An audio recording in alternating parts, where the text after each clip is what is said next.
have more breaking news coming in ahead of Jharkhand Chief Minister Soren's ED grilling. Security outside Soren's home has been beefed up. Soren said that he'll face the ED team today. Will Soren appear before the Enforcement Directorate today or duck again is the big question here.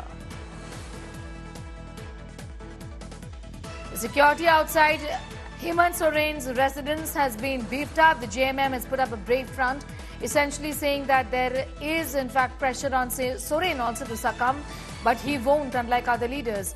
Hemant Soren is to appear before the Enforcement Directorate today. Remember, he skipped in fact the summons that were issued by the ED on several occasions. However, he did say via an email communication that he will appear before the agency on the 31st of January.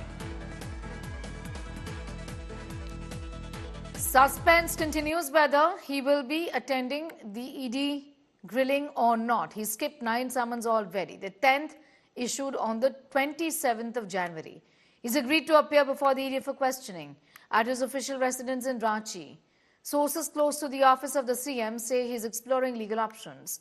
The Chief Minister's arrest is imminent. The ED in its investigation, at least 3 money laundering cases, has allegedly amassed compelling evidence against Soren, implicating him in a land case, land illegal mining and coal mining in the state. Statements reportedly implicate individuals who have named Soren and people close to him, including high-ranking officials in the state.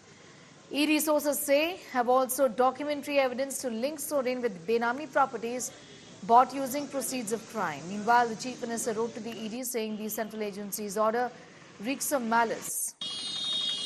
Soren met MLAs of the ruling alliance, including the JMM, Congress, RJD. Kalpana Soren, his wife, was speculated to take over the Chief Minister's post in case of the arrest, was also present in these meetings.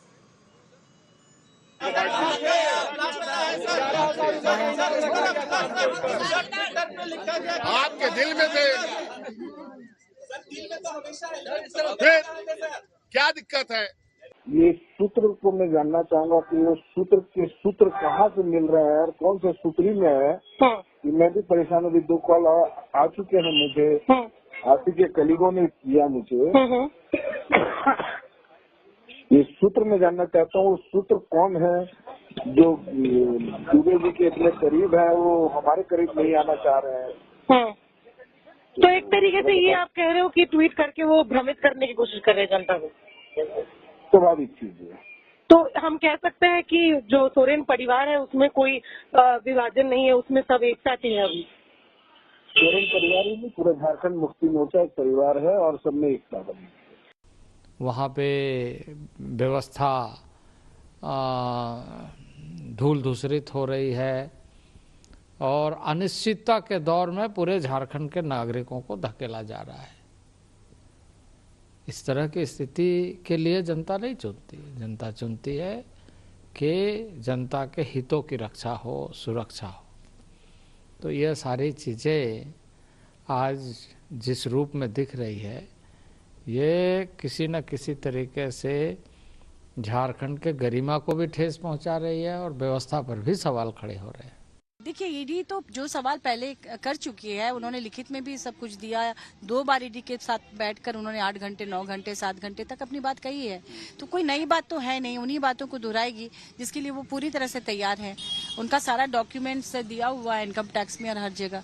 तो झारखंड मुक्ति मोर्चा की तरफ से एक बात ये भी कही जा रही थी कि एक तरह से क्रिमिनल के तौर पर उनसे बर्ताव किया जा रहा है। ये बहुत ही दुखद है कि एक क्रिमिनल की तरह से उनसे बर्ताव किया जा रहा था। उन पर कोई वारंट तो है नहीं कि वो पुलिस को सूचना देकर ही कहीं जाए। वो अपने काम से जा सकते हैं, निजी काम से कहीं भी। तो इसके लिए उस तरह से उनके घर में जाके बैठे रहना और चारों तरफ ये अफवाह फैलाना भाजपा की तरफ से, किसी ने पोस्टर जारी कर दिया, कुछ कर दिया, ये अत्यंत निंदनीय है। किसी के व्यक्तिगत जीवन में आप इस तरह से ताक झांक। पूछताछ होगी, सहयोग करेंगे।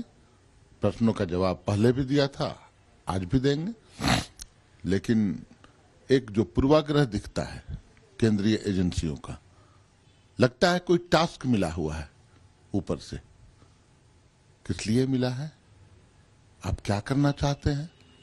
आप चुनी हुई एक लोकप्रिय मुख्यमंत्री, आदिवासी मुख्यमंत्री के साथ कैसा बर्ताव करना चाहते हैं? आपका क्या बिहेवियर रहेगा? आपके आगे की रणनीति क्या है? आज सभी का खुलासा हो जाएगा और हम तमाम लोग इंक्लूडिंग हमारे मुख्यमंत्री, फौलादी मुख्यमंत्री, हर स्थिति से निपटने को तैयार है। जितने गुनाह आपने किए हैं उनको कबूल कर ले। शायद जिस समय अदालत में फैसला आए तो आपके कबूलनामे के कारण सजा में कुछ रियायत हो जाए। बहरहाल मुख्यमंत्री अगर आज भी ईडी के इन्वेस्टिगेशन के साथ कोऑपरेट नहीं करते हैं तो ये झारखंड के लिए बड़ी गलत बात होगी। इनको कोऑपरेट करना चाहिए। इन्होंने संविधान और कानून के प्रति आस्था की शपथ ली है, लेकिन कर रहे हैं विपरीत। बैक टू बैक आप लोग मीटिंग कर रहे हैं। इस बीच कई तरीके से ये बताया जा रहा है कि कल्पना सोरेन को मुख्यमंत्री बनाने के लिए आगे किया जा रहा है। इस पे क्या कहेंगे आप? नहीं, देखिए, अगर आपके पास कोई ऐसी सूचना भारतीय जनता पार्टी या ईडी दे रही हो तो मैं नहीं जानता हूं।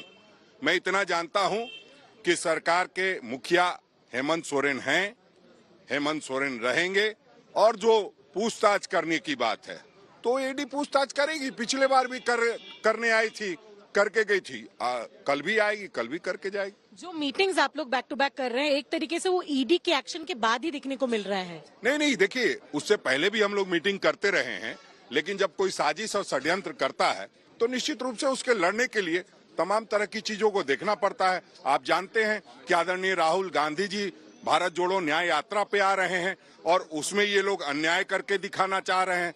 तो न्याय यात्रा को सफल बनाएंगे तो अन्याय अपने आप खत्म हो जाएगा। उस निमित्त भी हम लोग बैठ रहे हैं।